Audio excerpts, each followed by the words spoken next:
अगर सुबह सुबह अच्छी शुरुआत हो तो पूरा दिन बहुत बढ़िया गुजरता है, लेकिन जरूरत यह है कि सुबह उठकर आप करते क्या हैं और इस पर ध्यान देना, इसे समझना बहुत जरूरी है। जी हाँ, इसे समझना, इस पर ध्यान देना बहुत जरूरी है। तो सुबह करना क्या है? सबसे पहले तो आपने फोन अपने हाथ में नहीं उठाना है। सुबह जल्दी उठना है, हमारी तरह प्रकृति यानी कि नेचर में वक्त बिताना है और योगाभ्यास करके पसीना भी बहाना है। ज्योत्सना, मन तो मेरा भी बहुत था कि आप लोगों के साथ हरियाली के बीच योग करूं। मौसम भी है, माहौल भी है और दिल्ली एनसीआर की हवा भी साफ हो गई है। पहली बार दिल्ली वालों को 45 दिन से ज्यादा 50 के करीब AQI में सांस लेने का मौका मिल रहा है। मीनाक्षी, स्टूडियो की जिम्मेदारी नहीं होती तो हम भी अमित ज्योत्सना की तरह सुबह की रोशनी में पेड़ पौधों के बीच पसीना बहाते, जमकर डीप ब्रीदिंग करते। पूजा, सेहत के लिहाज से ये सबसे आइडियल कंडीशन है। दिन भर फ्रेश और एनर्जेटिक रहने के लिए वैसे भी सनलाइट हमारे सोने जागने की साइकिल को बैलेंस करती है, नींद वाले हार्मोन मेलाटोनिन के सीक्रेशन को रोकती है और अलर्टनेस को बढ़ा देती है। और अगर आपको ये लगता है कि आप हमारी तरह बाहर नहीं आ पा रहे हैं, खुले हवा में सांस नहीं ले रहे हैं, एक्सरसाइज नहीं कर पा रहे हैं, दौड़ नहीं लगा पा रहे हैं, योग नहीं कर पा रहे हैं, तो घबराइए मत। अपने घर की खिड़कियों को खोल दीजिए, बालकनी के दरवाजे को खोलिए, जो हवा है अंदर आने दीजिए, फ्रेश एयर अंदर आएगा। इसके साथ ही जो नेचुरल लाइट है वो अंदर आएगा और आपको वही फायदा देगा जो इस वक्त हमें मिला है। अमित ने नेचुरल लाइट का जिक्र किया, तो थोड़ी देर नेचुरल लाइट में खड़े भी हो जाइए। घर के अंदर ही जिस भी कोने में आपको नेचुरल लाइट मिल रही है वहां खड़े हो जाइए, तो आपकी जो विटामिन डी की कमी है वो भी दूर होगी और आपको अच्छा भी लगेगा। इसके अलावा अब आप सोचिए, जब आप खिड़की दरवाजे अपने घर के खोलेंगे और वहां से नेचुरल लाइट आएगी तो आने में कितना वक्त लगेगा? बहुत कम। ठीक बात है, तभी तो AQI सुधरते ही न केवल दिल्ली वालों की बल्कि पूरे देश की उम्र 1 साल बढ़ गई है। शिकागो यूनिवर्सिटी की एयर क्वालिटी लाइफ इंडेक्स 2024 के मुताबिक भारत की हवा पिछले साल के मुकाबले लगातार साफ होती जा रही है। भारत अगर WHO के स्टैंडर्ड को मीट करने में कामयाब होता है तो लाइफ एक्सपेक्टेंसी 8 साल के करीब बढ़ जाएगी। अगर नेशनल स्टैंडर्ड तक भी पहुंच जाता है तो भी उम्र में 4 साल का इजाफा हो जाएगा। Hope for the best. हम तो उम्मीद यही करते हैं कि स्वामी रामदेव के साथ, योग गुरु स्वामी रामदेव के साथ लगातार हम अगर योग करते रहेंगे तो हमारे लंग्स का जो पावर तो बढ़ेगा ही, साथ में दर्शकों की उम्र भी बढ़ेगी। तो सीधे चलते हैं स्वामी जी के पास। स्वामी जी, बहुत बहुत स्वागत आपका। प्रणाम। प्रणाम स्वामी जी। लंग की पावर तो स्वामी जी। ये गुब्बारा फुलाने से भी अच्छी बढ़ती है, इसमें भी पूरा प्रेशर लगता है। शंख बजाने से मेरे भाई प्रणाम। और सुबह सुबह दौड़ लगाया करें, सुबह सुबह सीधे दौड़ लगाएं और उल्टे दौड़ लगाएं। मैं तो खड़ाऊ में ही दौड़ लगा रहा हूँ, लेकिन ऐसा वो मत करना जिनका भी अभ्यास नहीं है। सीधे दौड़ लगाना, उल्टे दौड़ लगाना। ऐसे खड़ाऊ में उल्टी तो कभी मत लगाना। ऐसे पता लगा कि उलझ करके गिर ही गए, तो दौड़ लगाने से, और वह भी तेजी से दौड़ा करें, ऐसे पूरा तेजी से।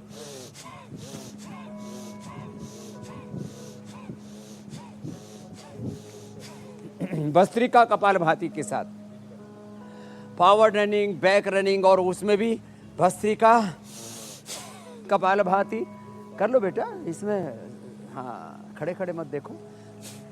भस्त्रिका कपालभाति अनुलोम विलोम के साथ चला करें, दौड़ा करें।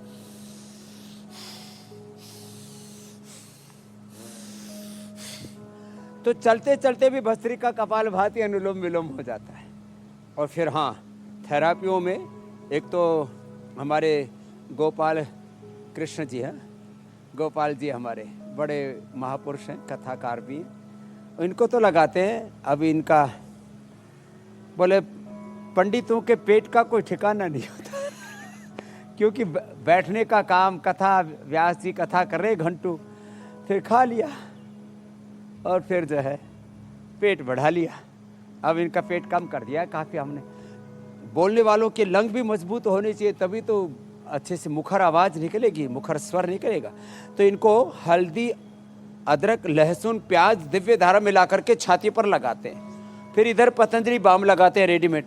हाँ, और ये बड़ा ही ज़बरदस्त, इधर ये लंग बस्ती चल रही है, दोनों ही अप्रतिम है। लंग बस्ती में गरम गरम तेल फेफड़ों पर डालते हैं, ये सामने से भी करते हैं और पीछे से भी करते हैं, इसके बड़े लाभ हैं लंग बस्ती के। और नस्य, ये छोटी छोटी क्रियाएं हैं लेकिन अप्रतिम हैं, इनके बहुत ही जबरदस्त लाभ हैं। और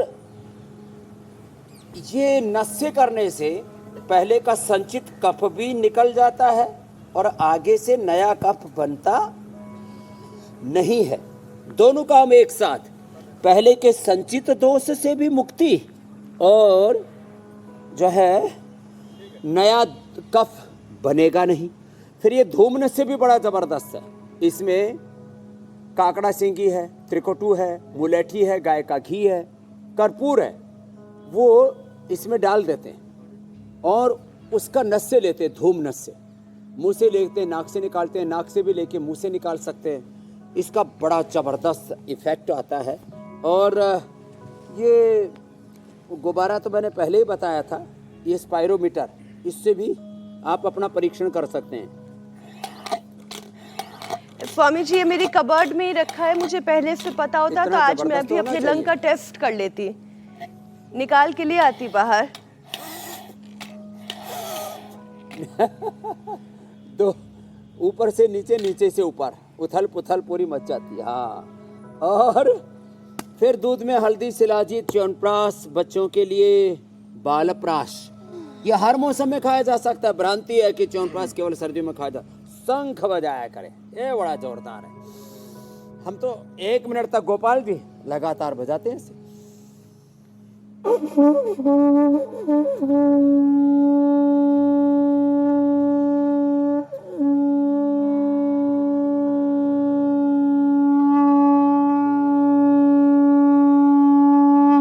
ऐसे लंबा शंख बजाना चाहिए, लंबा शंखनाद होगा।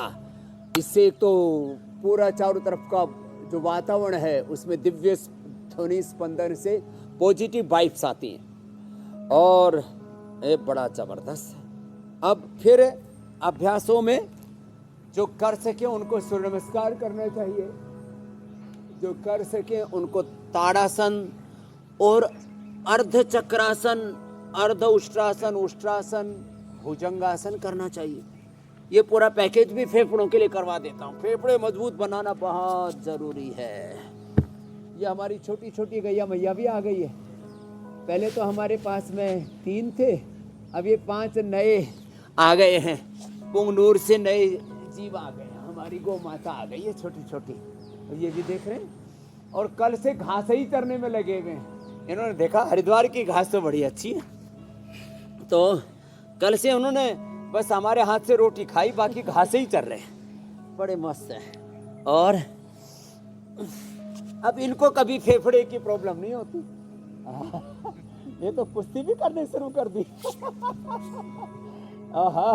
इन्होंने तो आते ही जो है फाइटिंग शुरू कर दी, तो इन्होंने भी बता दिया हमें भी दम कम है। हाँ, ये भी स्वामी जी, इसमें कोई दो राय नहीं कि प्रकृति के बीच में रहने में जो आनंद है वो 4 दीवारी के अंदर तो नहीं है, लेकिन साथ ही साथ अगर प्रकृति में इतनी स्वच्छ हवा मिल जाए जो कि आजकल इंडिया में मिल रही है, पूरी रिपोर्ट हमने बताई दर्शकों को, तो फिर क्या कहने, सोने पर सुहागा है। स्वामी जी, साफ हवा में सांस लेने का असर कितना है? ये लोगों की औसत उम्र को 1 साल बढ़ा देता है। वैसे बारिश की वजह से दिल्ली एनसीआर तो भी अब तक करीब 45 दिन से ज्यादा सेटिस्फैक्ट्री लेवल वाली हवा हमें दे रही है। स्वामी जी, योगाभ्यास के साथ साथ साफ हवा का ये जो सेहत का कनेक्शन है, इसे भी आप समझाएं कि कैसे हमारी लाइफ एक्सपेक्टेंसी बढ़ जाती है। 1 साल केवल 45 दिन स्वच्छ हवा में, ये कमाल हो गया। Air pollution, water pollution, soil pollution, political pollution, religious pollution, media का भी पोल्यूशन, इसमें आप नहीं फैला रहे, आपके लिए बात लागू नहीं होती है। मीडिया पोल्यूशन और चारों तरफ समाज में आहार का, विचार का ऐसा पोल्यूशन फैला पड़ा है। अब देखो हम जो अभ्यास बता रहे हैं ना, ये फेफड़ों को एकदम मजबूत बना देगा। लाइट पोल्यूशन, चारों तरफ प्रदूषण है और इस सारे प्रदूषण से और ख़ास करके जो एयर पोल्यूशन है ना, ये सीधे हमारे रेस्पिरेटरी ट्रैक में जाता है। और 2400 किलोमीटर हमारा रेस्पिरेटरी ट्रैक और करीब 1 लाख किलोमीटर हमारा सर्कुलेटरी ट्रैक, और उसके माध्यम से 37 ट्रिलियन सेल्स वो सब उससे प्रभावित होते हैं। अब आज आपने ज्योत्सना जी को और अमित जी को तो बहुत सुहाना अवसर दे दिया है। वो हमारी तरह से प्रकृति के बीच में पूरा आनंद उठा रहे, और ऐसे ही काश पूरे हिंदुस्तान को ऐसी शुद्ध हवाएं मिले। मैं कहता हूँ शुद्ध हवा, शुद्ध पानी, शुद्ध आहार, ये हमारा मूलभूत अधिकार है, ये हमारा संवैधानिक अधिकार है। This is our fundamental right. और ऐसे जो ना कर पाएँ पूरा, वो कम से कम ऐसे डीप ब्रीदिंग कर लें, और ये उष्ट्रासन अर्ध उष्ट्रासन कर लें ऐसे, और थोड़े एक एक आसन में ठहर जाए। आ गई मैया, ये सतावर खा रही है, ये जड़ी बूटियाँ भी खाने लग गए तो खा लो भैया, तुम्हारे लिए ही सब कुछ है। ये गिलोय में भी मुंह मार रहे, फिर इनको कभी फीवर भी नहीं होगा। सतावर तो ज़्यादा ही रास आ गया इसको।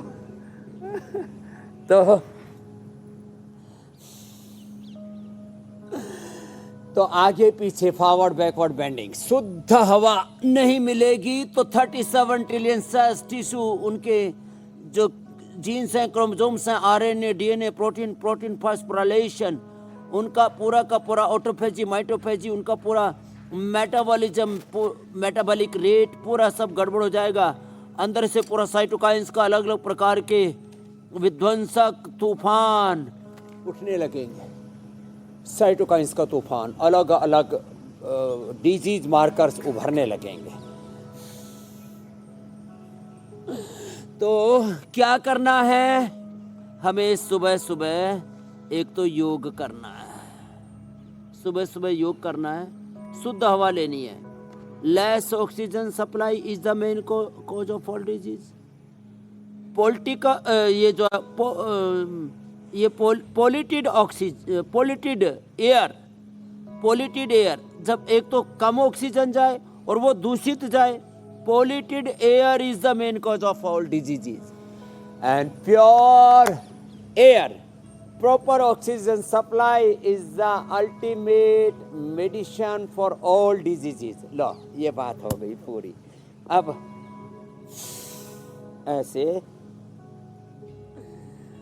ऐसे हमें प्रकृति के अंग संग जीना है, पेड़ पौधों के बीच में रहना है। और जिनको भैया ऐसे गैया मैया मिल जाए, तो जैसे हमारे कृष्ण कन्हैया गैया चराते थे, आनंद से रहते थे, अपने बांसुरी बजाते थे। अब तो बांसुरी नहीं बज रही, बांस बज रहे। हमारे बुरे हाल, हमारे स्वामी जी, लठ बजाने वाला काम भी थोड़ा थोड़ा करना है उन लोगों के लिए जो ये समझते नहीं है कि ये सेहत जो है ये एक कुदरत का दिया हुआ तोहफा है, ये ईश्वर का दिया हुआ वरदान है। अगर इसी सेहत को सहेज के नहीं रखा गया तो जितना भी धन दौलत पैसा ऐशो आराम आप कमा लीजिए, वो सब कुछ मिथ्या है, सब जाया है। स्वामी जी, शिकागो यूनिवर्सिटी की एयर क्वालिटी लाइफ इंडेक्स 2024 के मुताबिक दिल्ली वालों को पहले के मुकाबले अब ज्यादा दिन साफ हवा मिल रही है। अब पीएम यानी कि जो पार्टिकुलेट मैटर हम कहते हैं, वो 2.5 का एवरेज लेवल अब ये घटता चला जा रहा है। ये हम अपने दर्शकों को भी स्क्रीन पर दिखा रहे हैं। स्वामी जी, खराब हवा में सांस लेने से लंग्स कमजोर होते हैं, फेफड़े हर हाल में लेकिन फौलाती रहे। ये तो ईश्वर की कृपा हो गई, कितनी साफ हवा मिल गई, वरना तो हम दिल्ली वालों को, एनसीआर वालों को तो आदत हो गई है खराब हवा में सांस लेने की। कोई भी परिस्थिति हो, फेफड़ा फौलाती रहे, इसके लिए कौन कौन से और योग अभ्यास? एक तो भुजंगासन। देखो, जो जल नीति सूत्र नीति कर सके, जैसे हमारी श्रद्धामयी योगिनी बहनें बेटियां यहाँ पर कर रही हैं, और फिर एडवांस योग जो हमारी योगिनी बहनें यहाँ पर कर रही हैं, जल नीति, सूत्र नीति, लंग बस्ती, नस्य, लेप लपेट हमने बताया, धूम नस्य, ये सब तो अच्छा है ही सो है। और ये भुजंगासन ना, ये 100 बार करना है भुजंगासन। मैंने 10 बार से शुरू करके और 100 बार का टारगेट बताया, 100 दिन में पूरा हो जाता है। और जब पूरा करते हैं ना इसको,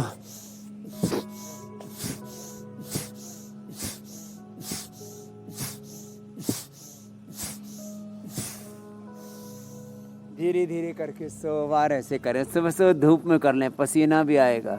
vitamin D, B12, calcium, iron, omega, protein आदि कोई भी डेफिशिएंसी मिनरल्स की, विटामिन्स की, न्यूट्रिएंट्स की नहीं होगी, और वो भी नेचुरल लें। यदि किसी को डेफिशिएंसी है तो ये सिंथेटिक दवा, सिंथेटिक न्यूट्रास्यूटिकल विटामिन्स, ये सब से अब हटना पड़ेगा। वापस प्रकृति से, अपनी जड़ों से जुड़ना पड़ेगा। भुजंगासन 100 बार करें ऐसे। क्या जबरदस्त है ये, ऐसे। और जो थोड़े मजबूत हैं वो तो ऐसे करें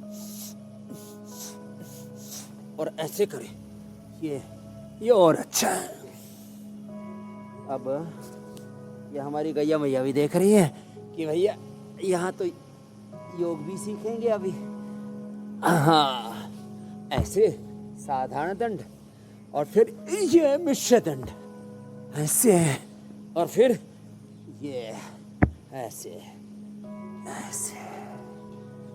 और मेरे तो पूरे शरीर से पसीना चू रहा है, क्योंकि हमने तो सुबह से ही अपने आप को तपाया हुआ है, खपाया हुआ है योग में। ऐसे ये ऐसे ऐसे। इतना ना कर पाए कोई बात नहीं, तो इतना तो बनेगा, इतना ही कर ले। ये साधारण ऐसे ऐसे ये कर ले, इतने से भी बात बन जाएगी।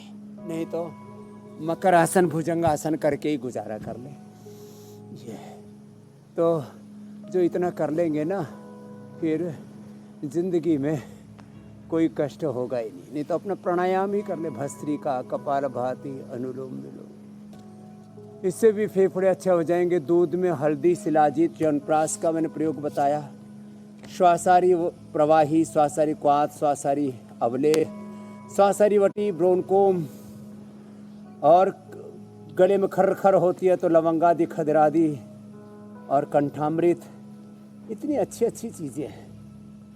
और हाँ, फेफड़ों के लिए हमने पेट के लिए, हार्ट के लिए, ब्लड के प्यूरिफिकेशन के लिए, हीमोग्लोबिन के लिए तो अनार बताया था। फेफड़ों के लिए, पुरानी खांसी के लिए अनार भी बहुत अच्छा है।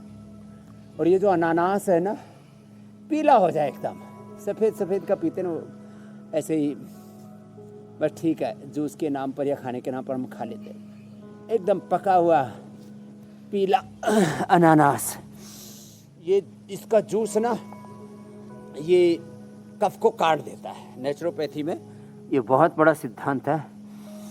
तो इसको ले, ये भुजंगासन और ये सेतुबंध और सर्वांगासन, ये भी फेफड़ों के लिए बहुत ही अच्छे है कि ये।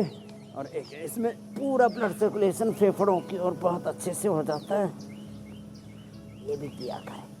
तो जिनसे ना हो तो कोई बात नहीं, वो कम से कम बैठ करके भस्त्रिका कर लिया करें। तो एक तरफ यहाँ एडवांस योग चल रहा है, सारी थेरापी भी चल रही है, पूरा प्रकृति का, पर्यावरण का ऐसा सानिध्य है। सामने मेघों के बीच में ऐसे सूर्य भगवान दिख रहे, जैसे घर में वो इंटीरियर डिजाइनिंग करते हैं ना, कोई तरह की लाइट लगा देते हैं उसमें, सामने पंछी उड़ रहे हैं। क्या अद्भुत नज़ारा है।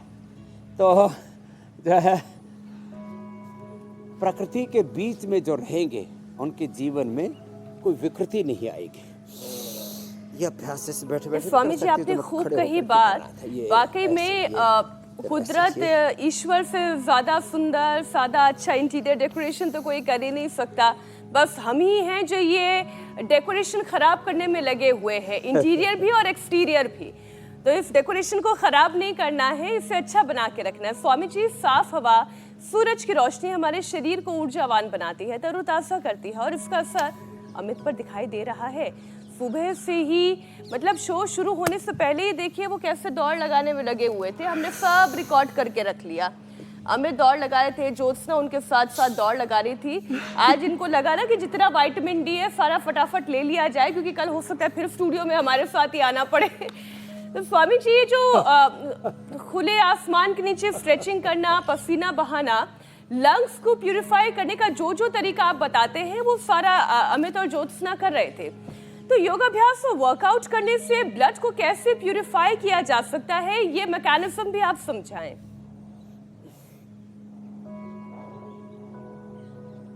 तो देखो, जब हम नॉर्मल सांस लेते हैं तो 500 ml ऑक्सीजन का हम इंटेक करते हैं। जब डीप ब्रीथिंग करते हैं तो 5 से 10,000 ml ऑक्सीजन इंटेक करते हैं। 10 से 20 गुना ऑक्सीजन का इंटेक बढ़ जाता है जब हम ऐसे डीप ब्रीथिंग करते हैं।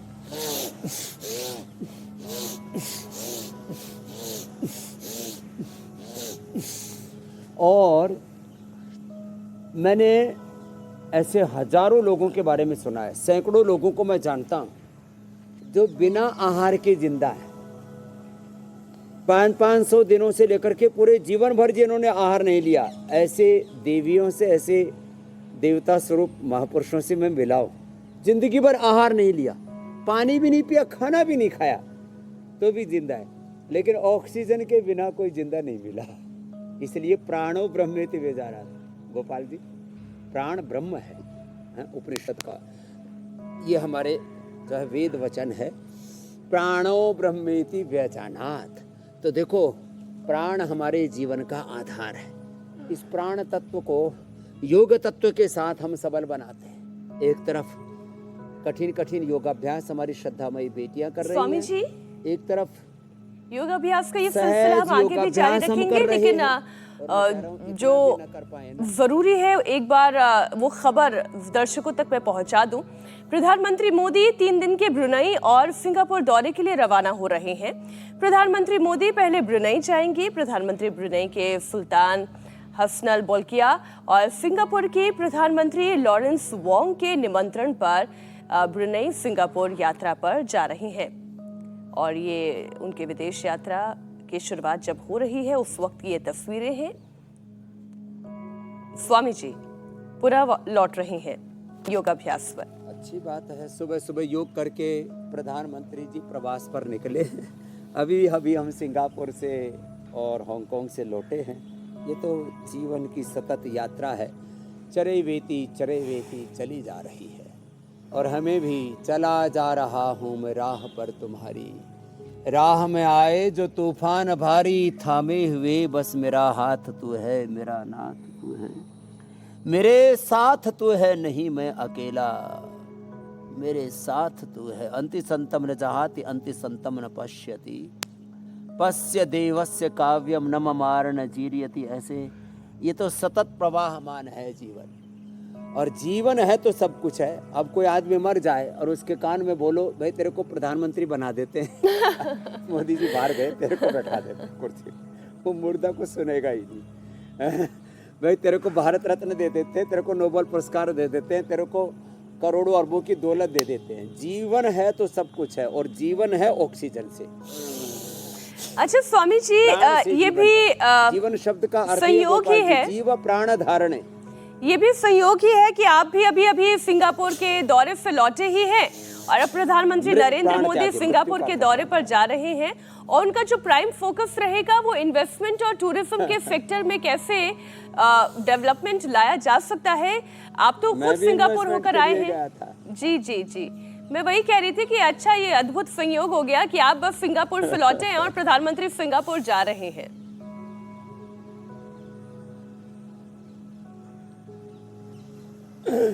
तो इन्वेस्टमेंट के ऊपर एक बात कहूँगा। एक तो है बिजनेस में इन्वेस्टमेंट, पैसे का इन्वेस्टमेंट कहाँ करें जिससे पैसा बढ़े। किसी काम में पैसा लगाओ तो 2 गुना हो जाता है। जैसे पतंजलि के शेयर में जिन्होंने पैसा लगाया उनका 2.5 साल में लगभग 3 गुना पैसा हो गया। 2.5 साल में कितना? 3 गुना। 650 का शेयर था, आज करीब 1950 पार कर गया। तो पैसा कहाँ लगाना जिससे कि पैसा मल्टीप्लाई हो? टाइम कहाँ लगाना? 7:56 पर इंडिया टीवी लगाओ। टाइम का इन्वेस्टमेंट योग में करो, फिर आपका सारा इन्वेस्टमेंट ठीक होगा। आपका पैसे का इन्वेस्टमेंट, लाइफ का भी इन्वेस्टमेंट, जीवन को कहाँ लगाना है। हम लोग केवल जो है पैसे के इन्वेस्टमेंट के बारे में तो सोचते हैं, समय का निवेश कहाँ करना है, जीवन का, समय का, शक्ति का, ऊर्जाओं का निवेश कहाँ करना है, ये भी तो हम रोज सिखाते हैं। मोदी और मुसलमान कल से रात 10 बजे फिर शुरू कर दिया हमारे हुसैन भाई ने। मुझे लगता है स्टूडियो में कम मिलेंगे, 4 राज्यों में चुनाव शुरू हो गए। चलो भाई, हुसैन जी के लिए अभिनंदन है, जो भी हो लगे रहते हमारे हुसैन भाई भी चले बेती। और हमारे इधर कई मुसाफिर है ना योग के योग के पथिक हैं, और कितनी अच्छी बात है स्वामी जी कि वो कश्मीर में रहे, अमित जी, और सारा देश हमारे साथ लगा हुआ है कि वो कश्मीर में रहे, चाहे यहाँ स्टूडियो में हमारे साथ रहे। अनुलोम विलोम तो कि दुनिया के किसी कोने में किया जा सकता है। योग के लिए यही तो शानदार बात है कि किसी साधन की जरूरत नहीं होती, आपका शरीर ही आपका साधन है और संसाधन भी है। स्वामी जी, WHO के मुताबिक PM 2.5 का लेवल अगर 5 माइक्रोग्राम पर क्यूबिक मीटर हो तो भारत में रहने वालों की लाइफ एक्सपेक्टेंसी करीब 8 साल बढ़ जाएगी। और अगर नेशनल स्टैंडर्ड 40 माइक्रोग्राम पर क्यूबिक मीटर को मेंटेन कर लिया जाता है तो उम्र में 4 साल का इजाफा हो जाता है। तो स्वामी जी, ये फिलहाल तो मुमकिन नहीं लग रहा है कि 4 साल का इजाफा हो जाए, लेकिन हाँ 1 साल का इजाफा होते तो थोड़ा थोड़ा दिखाई दे रहा है। खराब हवा का ही नतीजा है कि लोग एलर्जी, अस्थमा की गिरफ्त में आ रहे हैं। इसका उपाय भी समझाएं। देखो, जो पोल्यूशन से दूर रहेंगे, आप तो 1-2 साल की बात कर रहे हो, कम से कम 10-20 साल उनकी आयु ज़्यादा होगी। मैं पोल्यूशन में नहीं रहता, कभी कभी जाता हूँ, देश दुनिया घूमता हूँ, दिल्ली नोएडा भी आता हूँ, लेकिन फिर भी जहाँ रहता हूँ वहाँ हरियाली के बीच में रहता हूँ, तो मेरी उम्र होगी कम से कम 125। वैसे इरादा 150 का है और लोग तो 60 में पहुँचते ही सठिया जाते, बुढ़वा हो जाते हैं। डोकरा डोकरी ऐसे खू खा करते रहते, थू था करते रहते। तो देखो, जो योग करेंगे वो लंबा जिएंगे और अच्छा जिएंगे। लालू यादव जी की ब्रेकिंग न्यूज़ चला रहे हो आप, कान पकड़वा रहे हो, मुझे लगता है वो भी सब कोई एक कान पकड़ योग होगा कि वो RSS वालों से, BJP वालों से जाति जनगणना कान पकड़ के करवाएंगे। अरे भैया, जिसकी जो संख्या है, वैसे मैं बताऊं आपको जी, हमारी मूल जाति है मनुष्य जाति। क्या जाति है?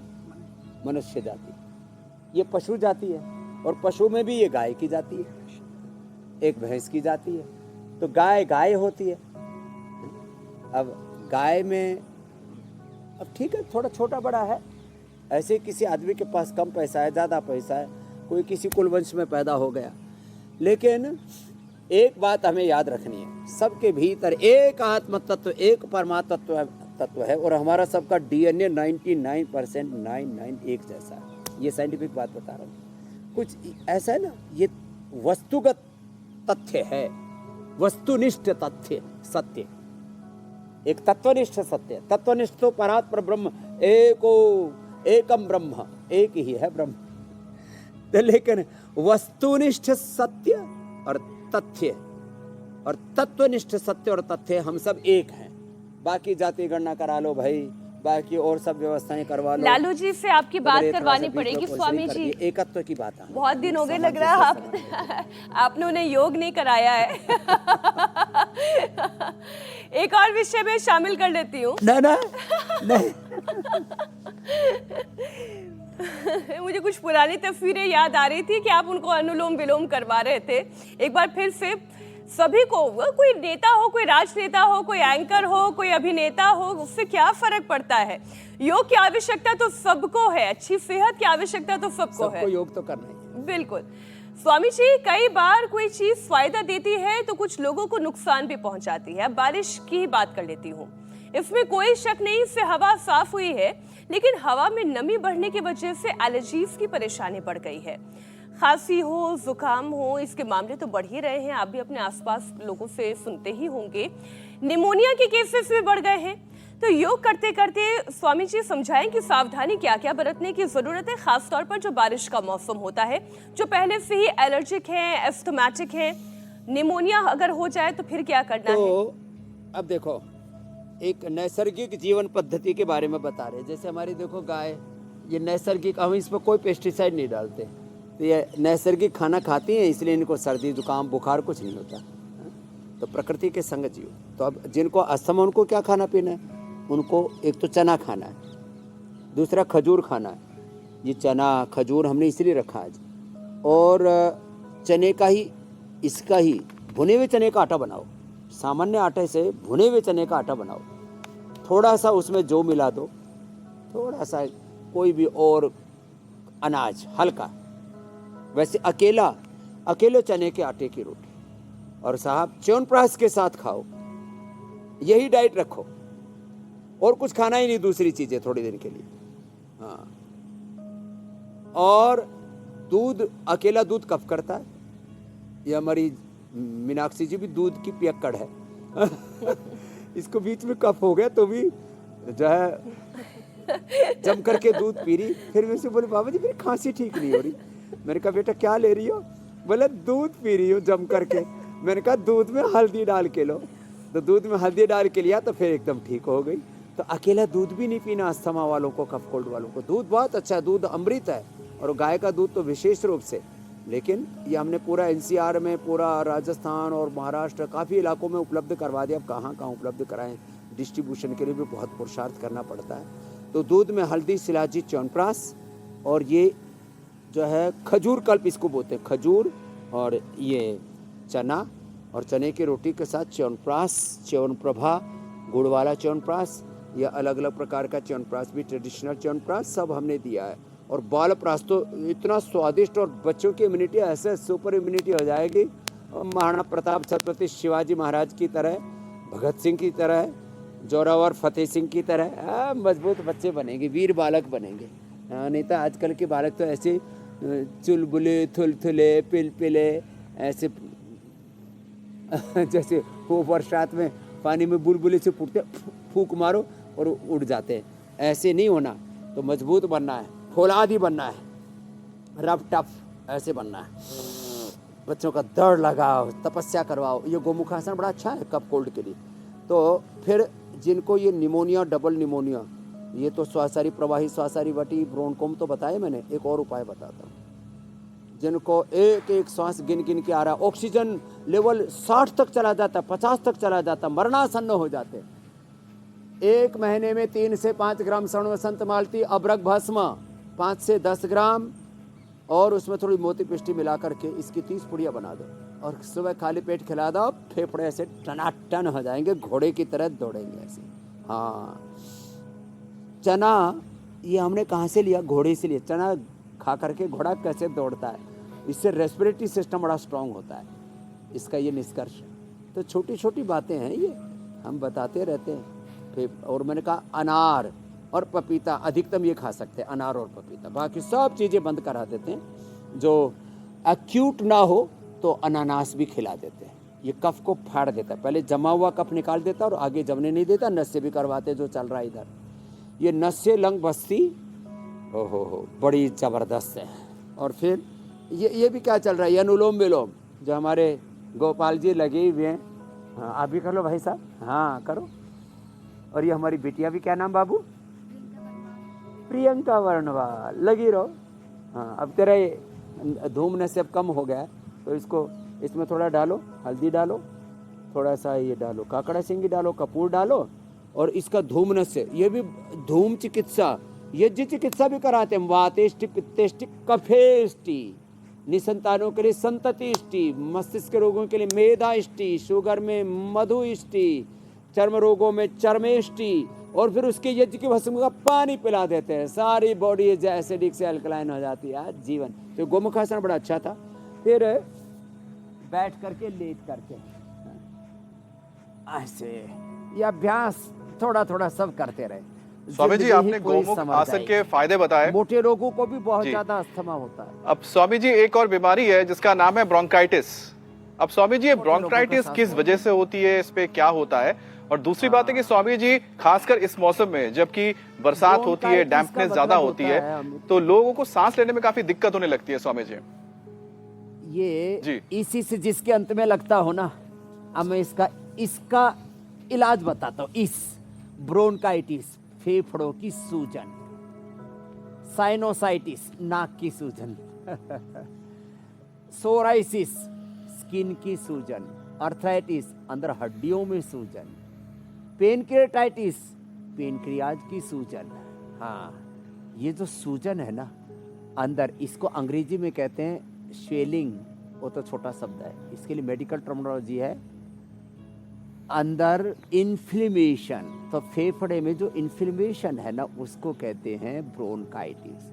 तो अंदर का इन्फ्लेमेशन मिटाने के लिए एक तो दही, छाछ, नींबू, अचार, टमाटर, खटाई, चिकनाई और ठंडी चीज़ें। फ्रिज का पानी तो कतई नहीं, पानी हमेशा गर्म पीना, और वो भी श्वासारी का पानी पिए, मुलेठी का पानी पिए, थोड़ा मुलेठी, दालचीनी, इतना अच्छा रहता है पानी, इतना स्वीट भी होता है, बहुत ज़बरदस्त है। तो एक तो सादा पानी नहीं पीना, गर्म पानी पीना, और उसमें भी थोड़ी सी मुलेठी, थोड़ा सा दालचीनी, इसको उबाल करके अच्छे से और रख दे।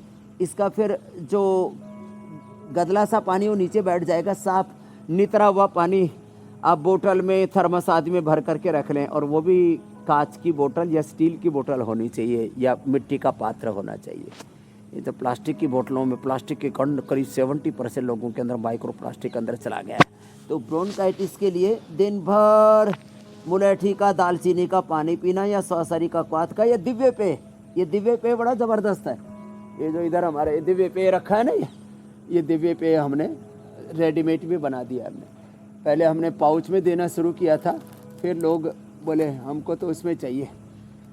ये जो है हमारे बच्चे हमारे पास आ रहे हैं बार बार योग देखने के लिए, घास भी चर रहे हैं, और जो है ये देख रहे हैं कि भाई अब तो ये भी योगी हो रहे हैं। हाँ चलो, तो दिव्य पेय तुमको भी पिलाएंगे बाद में, दिव्य पेय पिला दें। हाँ, अब ये देखो, ये ऑर्नामेंटल है, तो इनको भी समझ है, ऑर्नामेंटल नहीं खा रहे, देखो ये भी, हाँ ऑर्नामेंटल नहीं खाते, ये देख रहे हैं कि भाई ये खाने का नहीं है, तो जो घास है उसी को खा रहे हैं, वासा खा रहे हैं, सतावर खा रहे हैं, हाँ उसको खा रहे हैं। और चलो, तो दिव्य पेय पीना, हाँ ब्रोंकाइटिस ठीक हो जाएगा।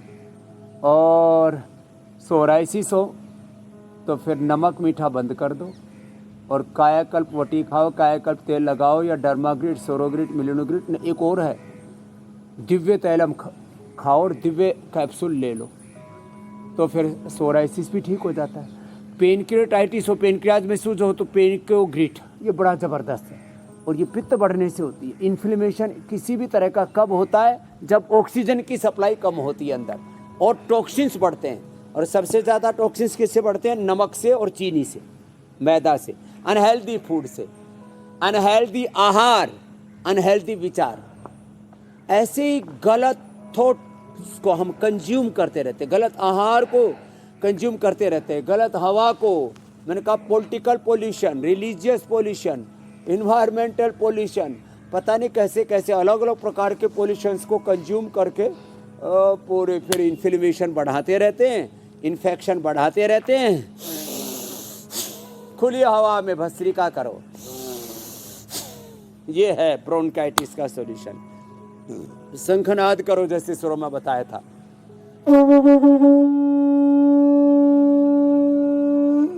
कुछ लोगों को ना शंख बजाना नहीं आता, ऐसे फूंक मारते हैं, ऐसे नहीं, इसमें मुंह को ऐसे चोंच की तरह बना करके इसके मुंह पे लगाया जाता है, ऐसे ऐसे करना होता है। शंख बजाना भी सिखा रहा, वो तो शंख ही नहीं बजाना आता। अब हिंदू होकर के शंख बजाना ना आए, हिंदू होकर के जिसको थोड़ा वेद, दर्शन, उपनिषद, भगवत गीता ना आए, कोई रामचरितमानस की कोई चौपाई ना आए, हिंदू होकर के राम तत्व का, कृष्ण तत्व, हनुमत तत्व, शिव तत्व का, ब्रह्म तत्व का बोध ना हो, योग तत्व का बोध ना हो, सनातनी होने का मतलब क्या रह गया?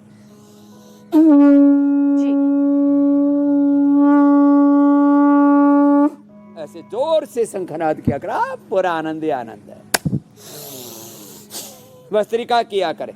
अरे टाइम बहुत हो गया, वहाँ भी आनंद है और यहाँ बाहर भी बहुत आनंद है। जैसा कि आपने वर्णन किया था, परमानंद है आपके घर में जैसे लाइट जलती है, सूरज की लाइट आज बिल्कुल वैसी है। सूर्यदेव भी आज हम पर मेहरबान है, बहुत ज्यादा हार्श लाइट है नहीं और हवा भी चल रही है बीच बीच में, बहुत मजा आ रहा है। कुल मिलाकर अगर दिल्ली एनसीआर के AQI की बात की जाए तो 50 के आसपास है। लेकिन स्वामी जी ये ज्यादा दिनों तक 50 के आसपास रहेगा नहीं, क्योंकि अब सर्दियां जैसे जैसे आएंगी तो AQI का लेवल बढ़ेगा और वो बढ़कर इतने खतरनाक लेवल पर हो जाएगा 250 से होते हुए 300, 400, 450। हमने पिछले साल देखा था 500 तक भी AQI गया था और तब परेशानी बहुत बढ़ जाती है। तो ऐसे में स्वामी जी हमें अपने फेफड़ों को मजबूत बनाना होगा, हमें अपनी तैयारी पूरी करनी होगी। तो एक तो फेफड़े कैसे मजबूत बनाए जाएं प्राणायाम के जरिए वो बताइए। और स्वामी जी जब पोल्यूशन ज्यादा बढ़ जाता है, खासकर AQI का लेवल बढ़ जाता है, तो ये भी देखने को मिला है कि लोगों को खांसने में भी बहुत परेशानी होती है। सूखी खांसी की लोग बड़ी शिकायत करते हैं और कई बार तो खांसी उनकी निकल ही नहीं पाती, अटक जाती है। तो वो कैसे प्राणायाम करके अपने फेफड़ों को मजबूत बना सकते हैं? बहुतों को हर्निया हो जाता है। जब योग करते समय भी खांसी आए ना तो थोड़ा कंठामृत, इसलिए मैंने बोला था कंठामृत, खदिरादि ये सब थोड़ा सा रखना चाहिए या उनको भी चूस लेना चाहिए। या देखो इधर एक पत्ता रखा है, इसका नाम है, ये जो पत्ता है ना इसका नाम है डम्बेल। इसके 3 पत्ते ले लो और काली मिर्च ऐसे लेकर के ना, काली मिर्च इधर रखी है, थोड़ा लौंग 1 और 2-3 काली मिर्च लेकर के, वैसे तो 5 बादाम और 5-10 काली मिर्च धीरे धीरे मुंह में चबा लो। नाक बंद होते हैं तो खुल जाते हैं, दौड़ने से नाक खुलते हैं, काली मिर्च और बादाम चबाने से नाक खुलते हैं। ये दम्बेल और आसपान के पत्ते के बारे में तो लास्ट में बताने वाले हैं। ये ऐसे मुंह में डाल लो और इससे सब दम उखड़ता है ना, बोले दमा दम के साथ जाएगा। थोड़ा सा दम लगा। स्वामी जी फिर जब आपने पत्तों की बात करी दी है तो हम उसी सेगमेंट पर आ जाते हैं, उस मिशन पर आ जाते हैं जो आप लगातार चला रहे हैं, एक पौधा सेहत के नाम।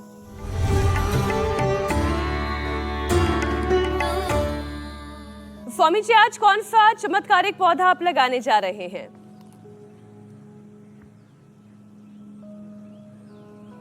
तो आज का चमत्कारी पौधा है ये पान का है। अब पान कुछ लोग सोचते हैं ये तो भाई भगवान को अर्पित करते हैं जब पूजा पाठ करते हैं तब। ये पान की लता होती है, पान का कोई पेड़ नहीं होता है, बाकी पेड़ों पर पत्ते लगते हैं, लेकिन ये लता है और इसकी बड़ी महिमा है। एक तो सभी देवताओं को ये प्रिय है और इससे कब्ज दूर होती है, सिर दर्द दूर होता है, मुंह की दुर्गंध दूर होती है। पान खाने से कभी मुंह में पारिया की प्रॉब्लम नहीं होगी। ये एंटीबैक्टीरियल भी है, एंटीवायरस है, इससे इम्यूनिटी भी अच्छी होती है और दिल के लिए भी फायदेमंद है, मोटापा को दूर करता है, पूरी बॉडी के मेटाबॉलिज्म को भी अच्छा करता है। तो ये पान का पत्ता ऐसे ना, इसको साफ पत्ता, ऐसे ये साफ पत्ता यहाँ पर रखा है। अब इसको पान के पत्ते में रोकने लोग क्या करते हैं, चूना लगाते हैं। ना तो चूना किसी और को लगाना चाहिए और ना चूना खुद खाना चाहिए। लोग दूसरों को भी चूना लगाते रहते हैं, आपको अपने आप ही को चूना लगाते रहते हैं। तो हमने इसका नया विकल्प दिया, थोड़ा सौंफ डाल लो और इसमें थोड़ा एक गुलकंद डाल लो। ये गुलकंद वाला जो पान है ना साहब, तो लोग तो ऐसे गाना बनाते हैं, खाने के पान बनारस वाला छोरा गंगा किनारे वाला, और उसमें फिर वो चूना लगाते हैं। चूने की जगह इसमें गुलकंद डालो। अरे एक के बजाय तो 2 खाने का मन कर रहा है गुलकंद के साथ। हाँ, और ये फेफड़े के लिए बड़ा अच्छा होता है, लंग के लिए, कफ कोल्ड के लिए। स्वामी जी अब पान के पत्ते की महिमा तो समझ ही गए, तो अब कत्था चूना नहीं लगाना है, सुपारी नहीं डालनी है, गुलकंद लगा के पान खा सकते हैं, लेकिन उसके लिए पौधा रोपना पड़ेगा। लौंग डाल सकते हैं, इलायची डाल सकते हैं। अब बात वायरल दावे की सच्चाई की।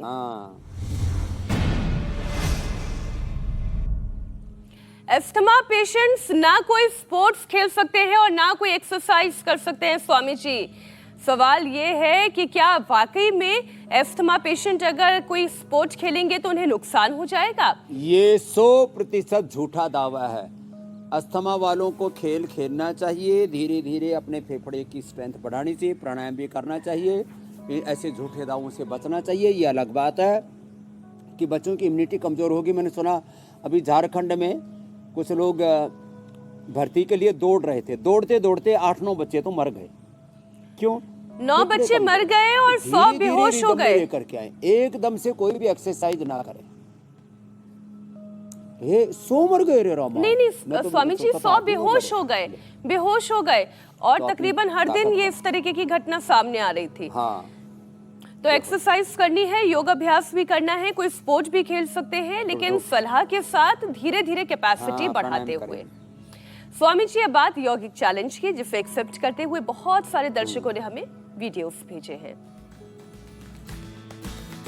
हरियाणा से, जबलपुर से, पुणे तो है ही नंबर 1, जमशेदपुर, अमरावती, ओडिशा, मुंबई, मध्य प्रदेश, हर जगह से आया है स्वामी जी। और बेस्ट वीडियो इस बार पुणे से है, नीलिमा।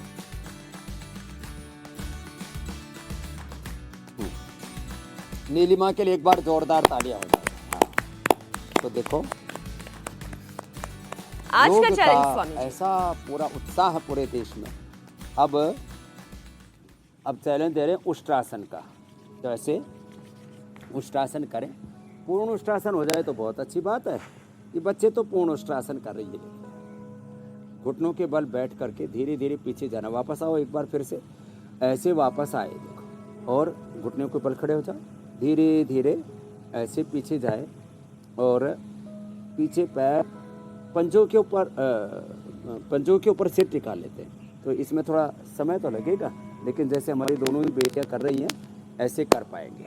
चलो बहुत बहुत आशीर्वाद। और जो ऐसा कर पाएगा उसे स्वामी जी की ओर से कल आप उष्ट्रासन, पूर्ण उष्ट्रासन के वीडियो बना करके भेजना। बिल्कुल स्वामी जी, बहुत बहुत धन्यवाद, बहुत बहुत शुक्रिया। अब आपसे इजाजत लेने का वक्त है। प्रणाम स्वामी जी। प्रणाम।